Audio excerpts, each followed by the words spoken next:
नमस्कार मंडळी, 16 फेब्रुवारी शुक्रवारी रथसप्तमी आहे आणि रथसप्तमीच्या दिवशी दूध उतू घातले जाते।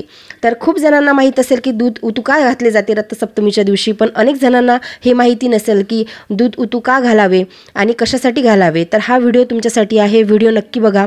मी अर्चना स्वागत करते आहे तुमचं नमो संभवा मी या व्हिडिओमध्ये आपण बघणार आहोत की रथसप्तमीचे महत्त्व काय आहे, रथसप्तमीची पूजाविधी काय आहे, रथसप्तमीची कथा काय आहे आणि रथसप्तमीला दूध का उतू घातले जाते, या सर्व गोष्टी आपण या व्हिडिओमध्ये बघणार आहोत। व्हिडिओ शेवटपर्यंत नक्की बघा। व्हिडिओ जर तुम्हाला आवडला तर व्हिडिओ लाईक करा, चॅनलवरती नवीन असेल तर चॅनलला सबस्क्राइब करा आणि बेल आयकॉनला देखील प्रेस करा, जेणेकरून नवीन व्हिडिओचं नोटिफिकेशन तुमच्यापर्यंत पोहोचू शकेल।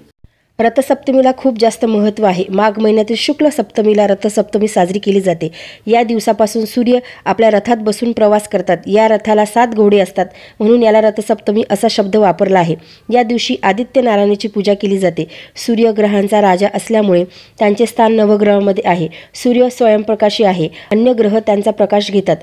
अशा या सूर्यदेवाबद्दल कृतज्ञता व्यक्त करण्याचा हा दिवस म्हणजे रथसप्तमी। माघ शुद्ध सप्तमीला रथसप्तमी म्हणतात। माघ शुद्ध प्रतिपदेपासून स्त्रियांचा उपवास चालू होतो आणि दररोज उगवत्या सूर्याची उपासना करत रथसप्तमीचा उपवास केला जातो। रथसप्तमीच्या दिवशी यामध्ये 7 घोडे आणि सारथी अरुण हे गरुडाचे मोठे भाऊ आहेत, यांच्यासह सूर्यनारायणाची पूजा केली जाते।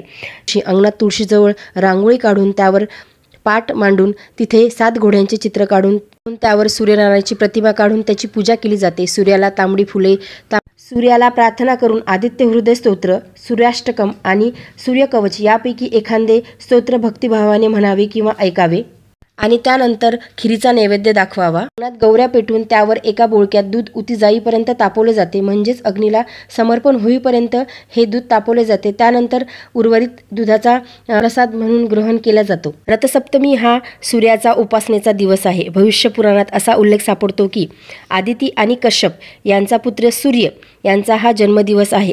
या दिवशी सकाळी लवकर उठून सूर्योदयापूर्वीच उठून स्नान केले जाते आणि त्यानंतर सूर्यदेवाला अर्घ्य दिला जातो। अर्घ्य देताना कलशामध्ये पाणी आणि त्यामध्ये अक्षदा आणि त्यामध्ये लाल फुले घेऊन सूर्यनारायणाला अर्घ्य दिला जातो आणि असं केल्यामुळे आपल्या घरातील सुख आणि समृद्धीमध्ये वाढ होते। सप्तमीला दूध उतू जाण्यामागे असं कारण आहे की दूध हे सूर्याच्या प्रकाशात अंगणामध्ये तापवलं जाते आणि ते अग्निदेवाला समर्पण केले जाते।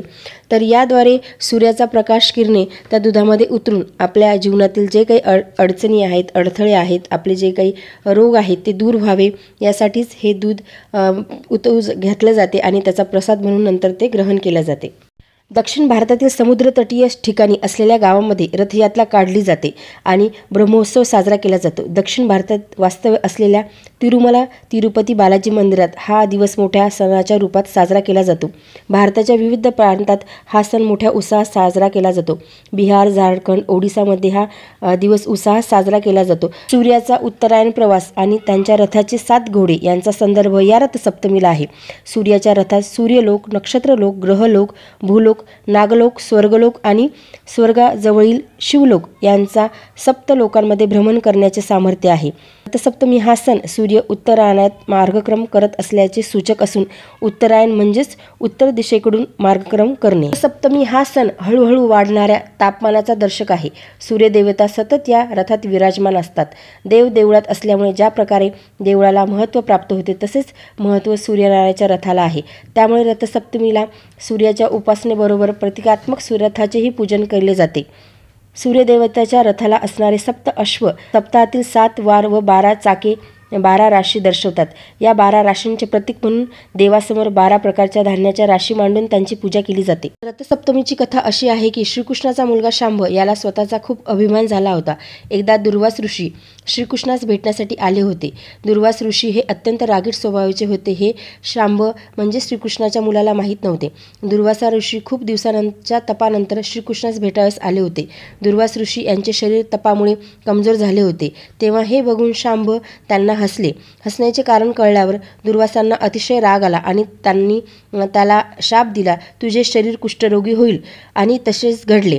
अनेक वैद्यांनी त्यांची चिकित्सा केल्याच्या नंतर पण काहीच फरक पडला नाही। तेव्हा श्रीकृष्ण यांनी त्याला उपासना करायची सांगितली, सूर्य उपासना करायची सांगितली आणि वडिलांची आज्ञा मानून शांबा यांनी सूर्य आराधना केली आणि काही दिवसांमध्येच शांबा यांचा रोग बरा झाला.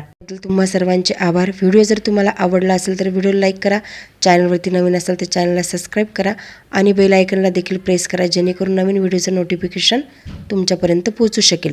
आणि हा व्हिडिओ इतरांना देखील शेअर करा, जेणेकरून त्यांनासुद्धा ही माहिती कळू शकेल. धन्यवाद.